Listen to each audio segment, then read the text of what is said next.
Dominic. How good is footy back? Ah, rugby league. How good is it? Rugby league. Rugby league. How good? It is good. Cracker game last night. I watched like 10 minutes of it, to be honest. So you thought Broncos had it in the bag? I did. It was, what was it? It was like 20-6 or something. Yeah, they got out to 20 26. to 6 at the 31st minute. And then it was 22-20. 22-20 at halftime. At So halftime. in 9 minutes. Yep. They put a stat up in the last 10 minutes of the game. Parramatta had 85% of the ball and completed like 11 of 11. And they ran 3 tries in.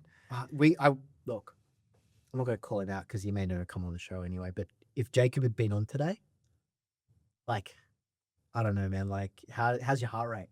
That will be. He said he got his first noise complaint from a neighbor. Yeah, that will be the best para plays all year, though. Yeah, for that stretch, for that 32 minutes or whatever it was at the back end of that second half, like, that'll be the best they play all year. Yeah, there's quite a few para fans at work, so chatting to them There's today. a lot of para fans. And, And makes sense. You are not in Parramatta. Parramatta. Kind of makes sense. Wouldn't know shit, Sherlock. Yeah, one of the guys who is a para fan, he was like, he's not happy. Like, he's happy about the win, but just really not happy about the way they Yeah, played. but like, And also considering they've conceded 90 points in 2 weeks. well, and that's the thing. How long can your attack be terrible defense? Oh, yeah. How long? I mean, you guys had that kind of problem last year, South. We didn't You have also a had no play. team last You had no year, play. bro. You were playing. Come on, you were man. playing reserve grade. You were playing reserve grade. We had as first grade. bench resis playing first grade. Come on, man. Yeah, you had some under 21s and you had some Jersey flag and stuff. Don't give South. The last 2 years has not been fun. I'm absolutely going to give South all sorts of crap, man. I'm a Roosters Make the fan. bet. I'm not making the bet. Make the man. bet. I'm not making the bet. Make the bet. All right, if we can get 150 subscribers within the next 7 days. You know that's. Oh, it might happen.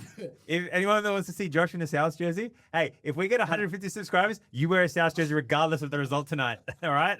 You know what? Make it 200 and I'm in. All right, done. 200. You name the bet. Go. We Name need the bet. 200 subscribers. Yep. Across all platforms. No. YouTube and Spotify. Yeah, 200 across YouTube and Spotify.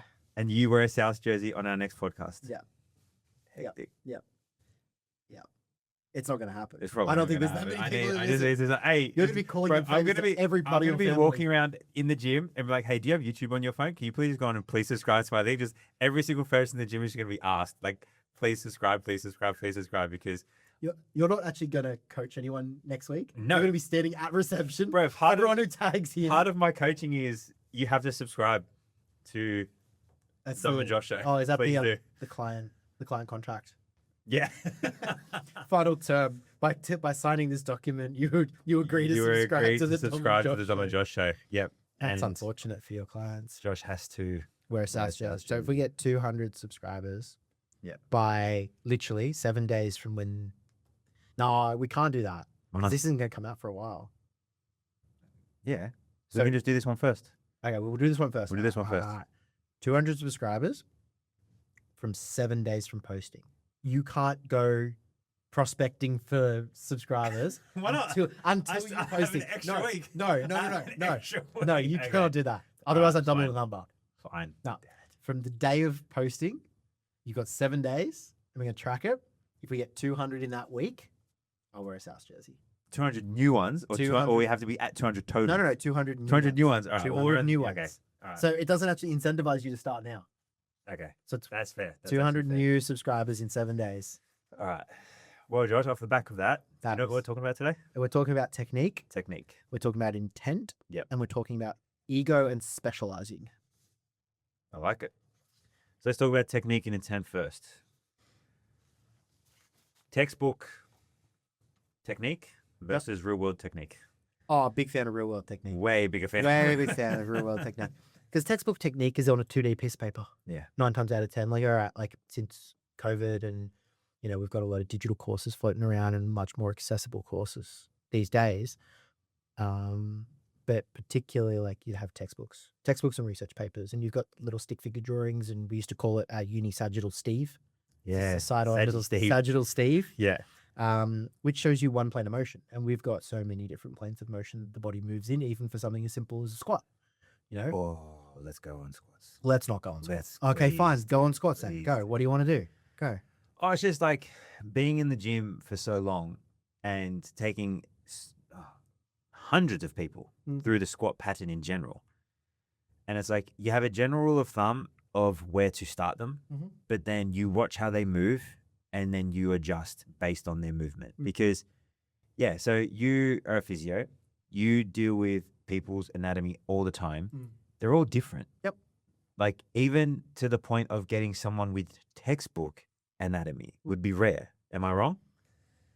Well, I mean, it's the same as finding the most optimal machine in the gym, right? Like Hammer Strength, for instance, like they build their machines off like this textbook version of the average human. Yeah. I don't know what the average human looks like, but I don't fit in any of those machines. Yeah. Yeah. Yeah. I mean, like you could look at like 6 different, like even, okay, take an example, right? Like 6 different people who are all the exact same height, weight, body composition are still probably going to move 6 different ways. 100%. And solve that strategy 6 different ways. Sprinting, great example. Look at the Olympics. Yeah. Look at the Olympics. Yeah. Like you've got 8 people lining up on the start line for the 100-meter sprint, and I reckon everyone's starting at a slightly different angle, taking slightly different times to come up out of their acceleration pattern to top flight, and then stride length different, All right, Andy. speed. Yeah, sorry, I'm channeling Andy. Hi, Andy. How are you? He's not going to listen to this. He's never even going to hear this. You watch. He's got like, you know that Brick app? Like there's a little app that you can brick your phone. He's got that on his phone and it's set for like 1,000 days or something. So he's never going to see it. Okay. He doesn't hear it. I'm going to get him to subscribe though. I'm going to get That's part of I'm going to get him. I'm going to get him to subscribe. So if he has you can get him, well done. Well Yeah. done. If you can get him to unbrick his phone, well done. Yeah. But point is, there's so many different ways to solve a movement problem. Yeah. Because the nervous system isn't bend, extend, rotate, twist. It's Jordan's analogy. It's the lightning analogy. It's the path of least resistance. Mm. The nervous system follows the path of least resistance. Yeah. So if you've got a instability somewhere, that's probably going to be an easy way for forces to dissipate in a different way or transfer in a different way. Mm. And whether that's good or bad, who knows? But over time with loading, things like that and stress, it might become a problem or it might actually be a really effective way to do it. Great example. We're both powerlifters. Knee cave.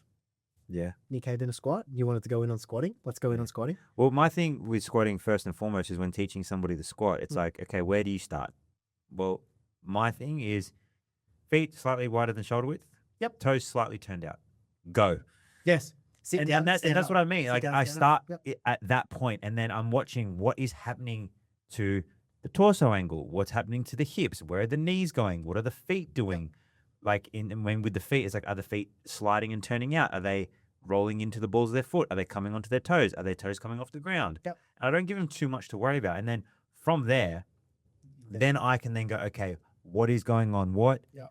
are the dysfunctions of this particular squat and how do we start correcting them? It's like, okay, because of where their femur sits in their hip, you need a wider stance, right? Or it's like, okay, because of your femur length, your torso is shifting so much that you can't get your knees over your toes. Let's elevate your heels, right? And it's like there's so many things that you can look at and judge where it's like if I was going off the textbook and I'm trying to jam, it's like, you know, Ass to grass. or it's like trying to jam the square peg into the circle hole, Yeah. right? It's like it's never going to fit. You have to make the pattern fit the person.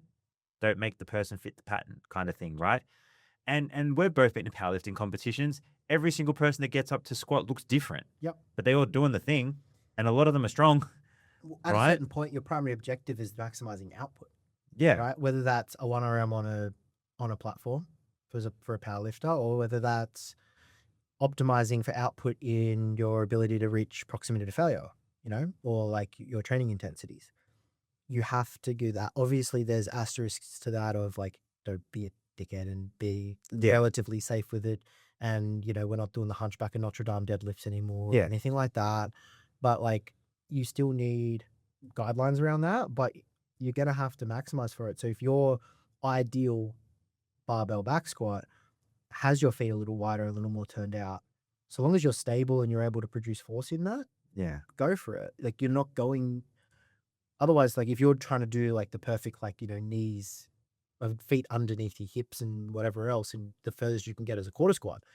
Welcome to the quarter squat game, but it's not a squat. It's not a squat. It's not no. a squat anymore. And it's going to give you absolutely none of the benefits that you're actually looking for and maximizing for in your Yeah. training. And it's even like when I'm teaching someone how to do, like, we'll stay on the squat, for example, and they go, "Oh, can you show me?" And it's like, well, Mm. my squat's going to look very different. Like, I have I think, a bit of a unique stance. Like, I have a relatively narrow stance, but a wide turnout Yeah, you- to allow my hips to open because I have very minimal internal rotation, but a pretty extensive external rotation. So as I sink into my squat, my knees shoot out nice and comfortably. I can sit deep into a squat in that position, but get me to try and do that with my feet parallel or close together, it's never going to work. Like, my hips jam up, long femurs. It just doesn't work for me. Whereas I'll never forget this. I was training this lady. Oh, I was at Fitness First, so maybe 5 years ago, and she was Chinese and she was about 5'2".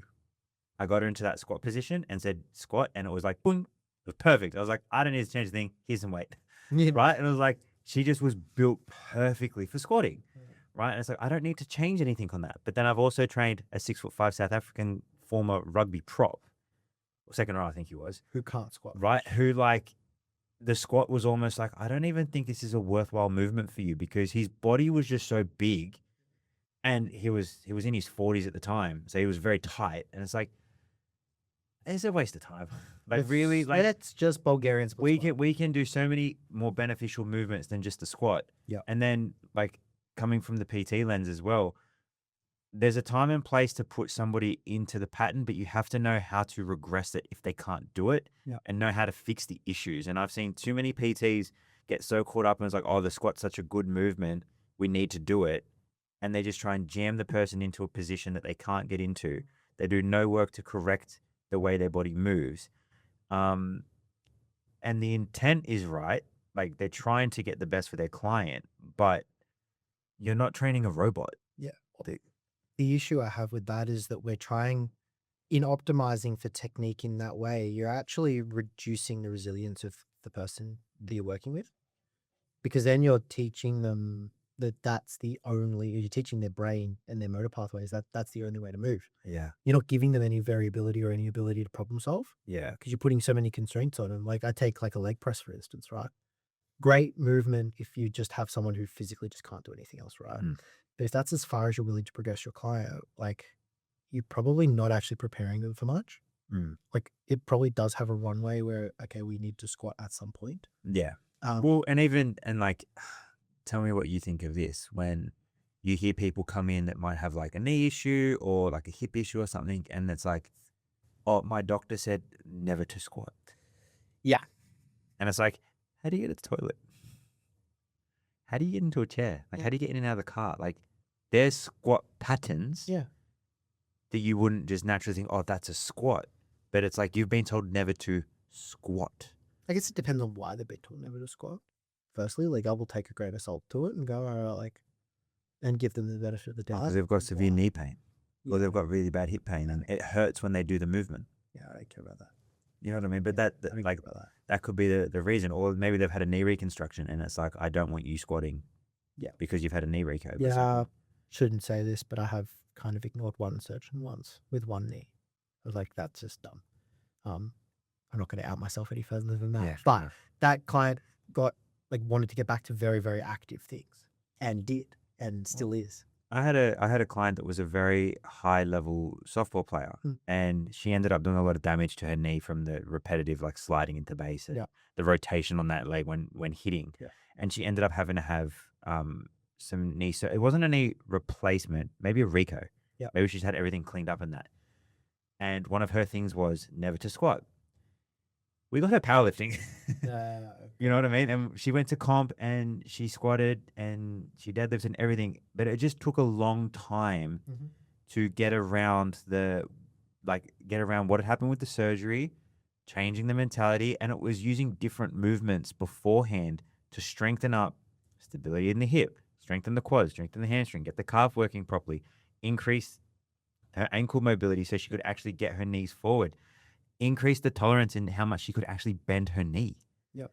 You know, taking her knee from, let's say, 90 degrees of flexion to whatever Yeah. that is, right? More like 120. Right? But over time, and then I was like, okay, now that we've done that, let's start goblet box squats. Yep. Let's start goblet squats to no box. Let's start barbell box squatting. And we slowly progressed that until it was like, I think her best squat, she was a 65, 67 roughly kilo lifter. I think the best squat she did was like 105, It's not bad. right?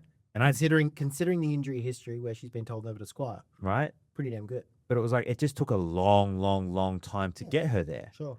right? But it was like, if you take the technique from the textbook, and we had to obviously monitor technique and things like that, but it was like, we couldn't just jam the squat straight down her throat to go, this is the only way to do it. Yep. We had to work around it.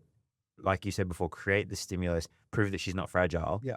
And then actually get to a point where she could do the movement comfortably. Became her favorite movement. Well, and then you end up realizing that the perfect textbook would have actually just hampered her ability to do the things that she wanted to do. If you'd kept chasing perfect, like technically perfect, and never getting there, wouldn't have achieved what she'd achieved, I'm sure. Because I'd get demotivated doing that. Yeah, 100%. Chasing something, Yeah. like that. And then it becomes an anchor, that doesn't actually let you get anywhere. And then you find all these people, and I'm sure you hear this conversation as well, where people are getting told, I can't do this because of this, or I can't do this because of this, and then they go do it, and it's like their worldview changes. It's like, oh, so I'm not fragile, so I can do this. Yeah, like, you're good. Yeah. Carry on. Yeah. It's like one of the points we've got here, which I love. If the person moves ugly but produces elite force without pain, why are we fixing them? And I think that's great because, like, people ask all the time, like, oh, is like they're chasing perfect form, but it's like you might not look like you have perfect form because, again, like we said before, the way you're built. But if you can still produce force the way you need to produce it, if you can still do the reps, there's no pain, and you're adapting the right way, does it matter that it doesn't look perfect? In the gym, no. If I'm looking at a sprinter, or I'm looking at someone running, or You want something like that, to think about looking at a sprinter. Watch Usain Bolt come out of the blocks. yes. Genetic anomalies notwithstanding. But okay, but Just imagine, no, 'cause, imagine, like, imagine it's if you're important to imagine if you're a consider that. sprint coach, Yeah. and you're trying to get that like perfect technique, and Usain Bolt steps up to your blocks, and you start trying to fix him. But close enough's good enough. Yeah, Close enough's good enough. It's not saying, let's just make it clear, you're not saying throw the baby out with the bathwater with technique. no, You're saying no. get as close as you can, Yeah. right? But stop. Like, when you get to a point where you can't anymore, that's where you're calling it and you're good to go, right? Okay. Yeah. That I can understand. If you're saying, like, someone who's never run before, like me, who runs like an absolute Gumby, or someone who has like a horrible movement strategy, you're not going to care about technique just because they can produce force, then I'd have an issue with it. Yeah, but yeah, Because then I'm going to end up with 3 different knee reconstructions trying Yeah. to run. but then it's Football also like you hamstrings. also look at this is where being a good coach and a good physio comes into play. It's like understanding exactly where the person's at and knowing where to go to get them better. And something that I used, I haven't used it as much at North Para, but at Fitness First, I had a lot of, even like 20 to 30-year-old female clients that wanted to learn how to squat. But so many of them with their training were so hip dominant because they just wanted to build their glutes. The movement I went to first a lot of the time was the front squat. Right? So it's like, I know you want to squat, but we actually need to do more front squatting just to retrain the pattern, actually get more knee flexion, teach your torso how to stay upright and not shift into your hips so much. And then after an 8-week, 12-week block of front squatting, maybe it was more upright Bulgarians and things like that. Then it was move into, okay, now we can start back squatting. And all of a sudden, one, they're strong because now they have strong quads. They're actually flexing at their ankle instead of just hinging. Yep. And all of a sudden, it's like that squat went up. But I've also seen people that have trained people with the same goal. And it's like, just put a barbell on their back. And then they wonder why when they front squat, they're stripper butting out of the hole all the time. But then what you're talking about there is intent. You're talking about the intent around the program as well. And that then drives the output towards or drives the result of increased output towards the quad. Because if you do nothing to that technique or you do nothing to change that, you're not going to maximize your quad development in that particular person, are you? No. Yeah. So it's the intent of the program. It's the intent of the programming.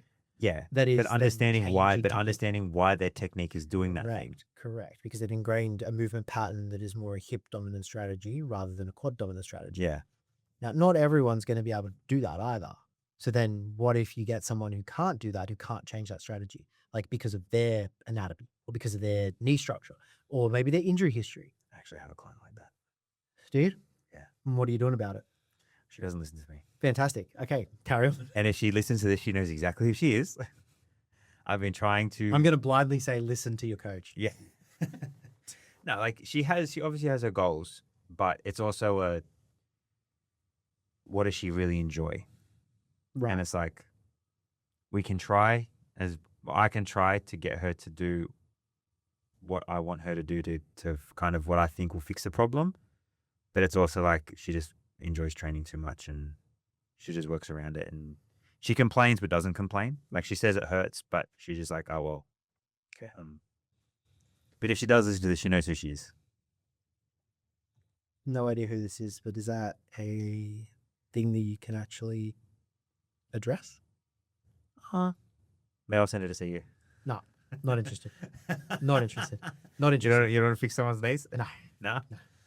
No. Well, Too many knee injuries already. on that, we can then kind of go into at what point does the PT diagnosing and trying to fix, where does it stop? Oh, And where does it go into yeah. the physio? So Okay, well, nah, I'm not even going to do that. I'm going to ask you, where does it stop for you?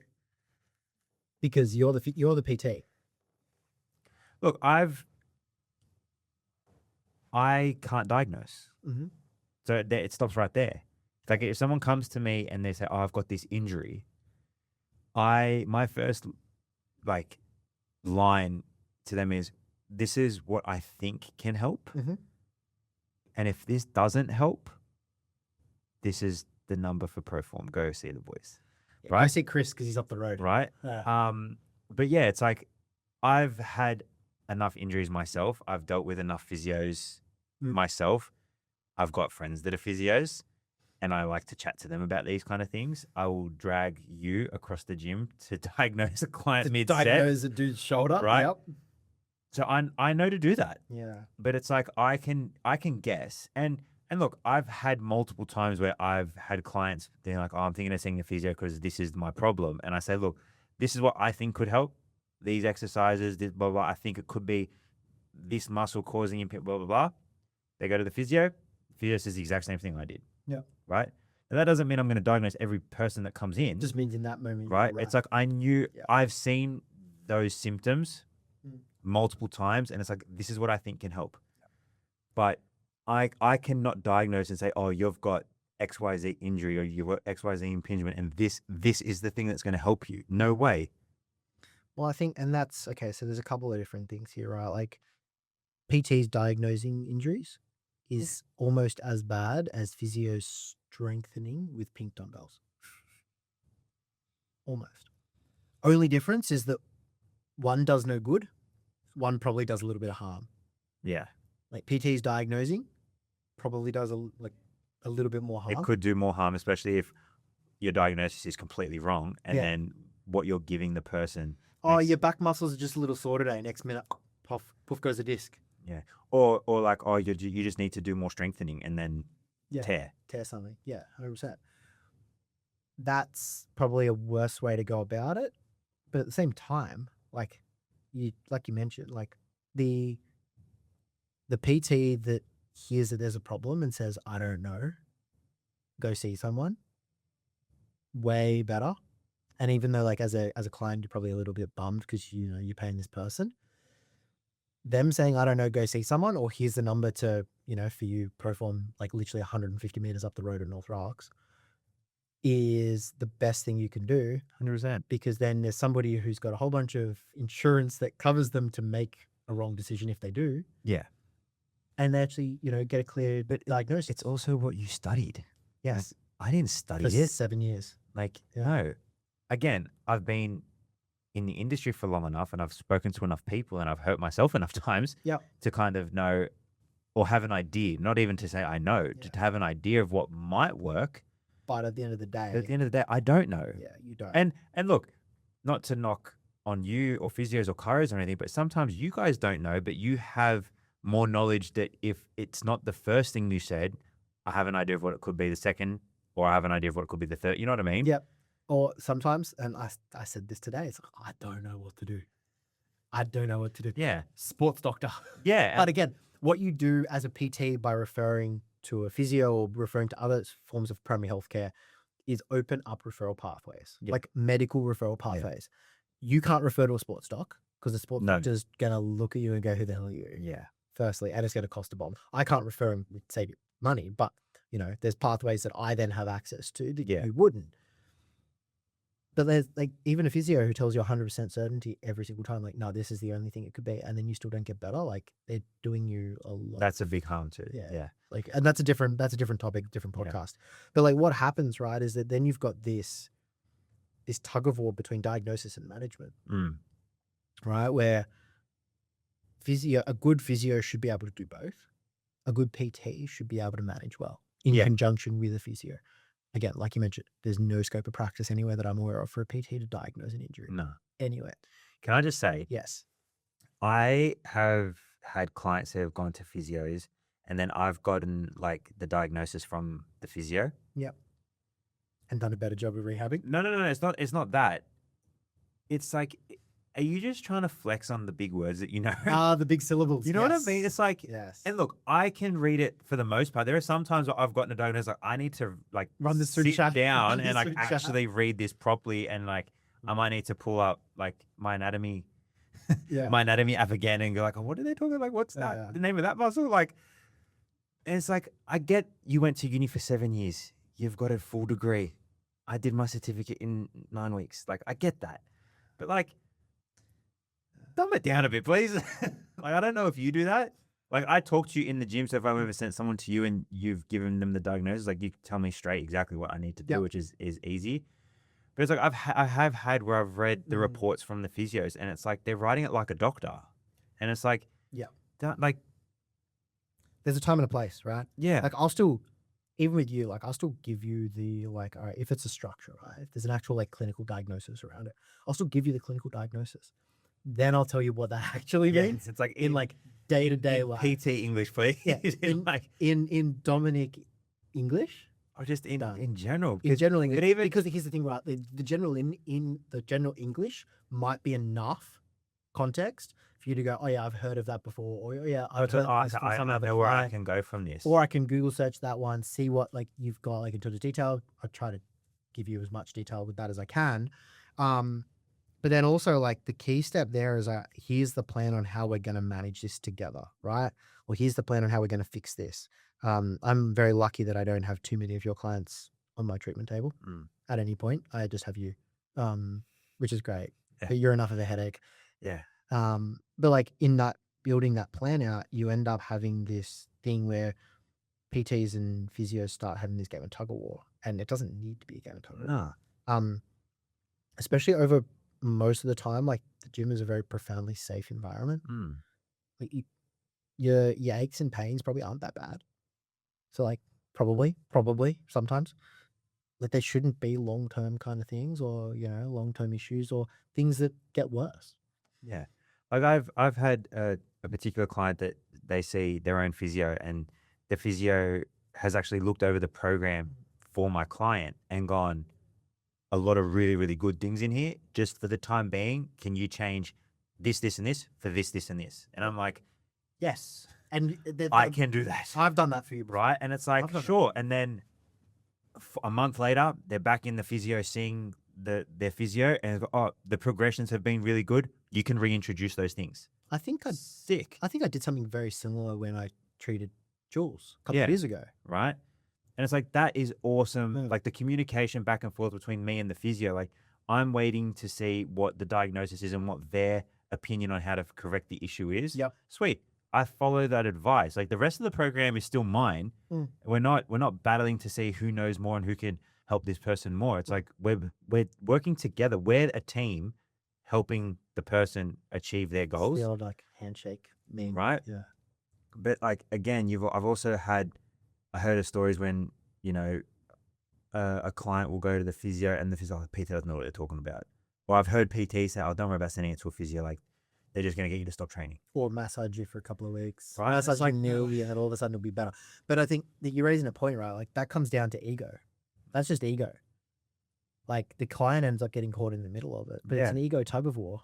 Because like PT wants to keep their client, keep getting paid, and tries to give almost like a cut price, like Timu physio service. And on the other side, like oftentimes physios want to run a business as well, keep the client in the clinic physically as long as possible, Mm. even if that might not necessarily be clinically necessary. Now, I don't agree with either of those No. approaches, because there is an approach in the middle where both people get to, you can actually have your cake and eat it too in here in some instances. Obviously, there's times where if you tear your Achilles tomorrow, touch wood, if you tear your Achilles, you're probably not training lower body for a little while, dude. Like, hate to break it to you. I'm not a newbie. Yeah, but like, I can do. if you snap it in half, Yeah, I'm doing if much. you snap it in half, Am I doing like- anything tomorrow that could tear it? please don't. I don't think I Please do. don't. But my point being, like, you can co-manage. Yeah, and Very you should be able to efficiently. co-manage. And it's unfortunate that the client is the one who gets caught in the middle. And you hear it so many times. Like I heard it yesterday from a guy who was like, oh, like, literally I treated him yesterday. He's got a neck issue. And he's like, normally I would go see this physio who's like right next to work in the city, but I'm currently on paternity leave. Needed someone close. You guys had the best reviews, like all this kind of stuff. I'm like, cool, okay, like take that out of the way. Like I love that. But why did you still not go to the one that's literally around the corner from you? Because there weren't that great reviews, because they do a lot of, you know, this, that, the other, or I felt like they overcharged, or like they under-delivered, things like that. Like that shouldn't be a thing that's a problem in the industry No. ever. Because then, you know, like you could have people like physios put you on a rehab plan that's designed at purely corrective exercises. And to bring it right back to perfect technique, what if you never get there? Yeah. Like, are you just going to be on a corrective exercise program for the rest of your life? Yeah, and Like, is that how we're going to play this game? Like, that doesn't work. yeah. You know what I mean? Like, I could talk about this for hours, but I think that's the key point. Is like there's three people, there's three stakeholders here. It's the PT, it's the physio, it's the client. Client should be at the middle of that, and the other two should be working towards the goals of the client. It's that 100%, simple. yeah, It's that simple. 100%. Your ego So, should be left at No, the door. there should be, yeah, there 100%. There should be no ego. The And problem is that they're two very ego-driven industries. yeah, That's the problem. As a take-home for a client, find a physio that's not full of ego. Find a PT that's not full of ego. Introduce the two. 100%. Yeah. And most good PTs will have someone they refer to. Yeah. Or if they don't, Most PTs are probably trained long enough that they've hurt themselves Or- enough that they. no, actually, no, that's not entirely true. I might walk that back. Some people will just know when enough's enough, and they go, I don't know, Yeah. and they just go, I don't know. But I don't know is the best sentence you can have. Yeah. I don't know. And I will try and find out. Or And- sometimes it's as simple as go see a doctor. Well, that can become Yeah, the next. 'cause- Yeah. Yeah. Please don't send me something that I need to go send to a doctor, because I don't want it. I don't want it. Not interested, dude. That's Like, fair. I like you, but No, I won't send you anything too extreme. Cool. man, we talked for long enough again. On that note, guys, thanks again for listening. Again, shout out to our sponsors, Catalyst Brew. Maybe we can get Monster. We'll start tagging Monster. No, I'll do reviews from Monster, and maybe Monster can sponsor us because you need more caffeine. I for do sure. not need more caffeine. And Precision Plumbing. I had a plumbing issue at my house, an emergency call out, and John came and fixed the issue. I did feel bad for him because a pipe did explode all over him, and I was trying not to laugh, but I did laugh at him. But he fixed the problem right up. So if any plumbing issues, Precision Plumbing and Maintenance, any coffee, Catalyst Brew, and look out for more Monster Energy reviews. No, we're not doing Monster. I'll do. All right, guys. Thanks. Catch you in the Peace next out.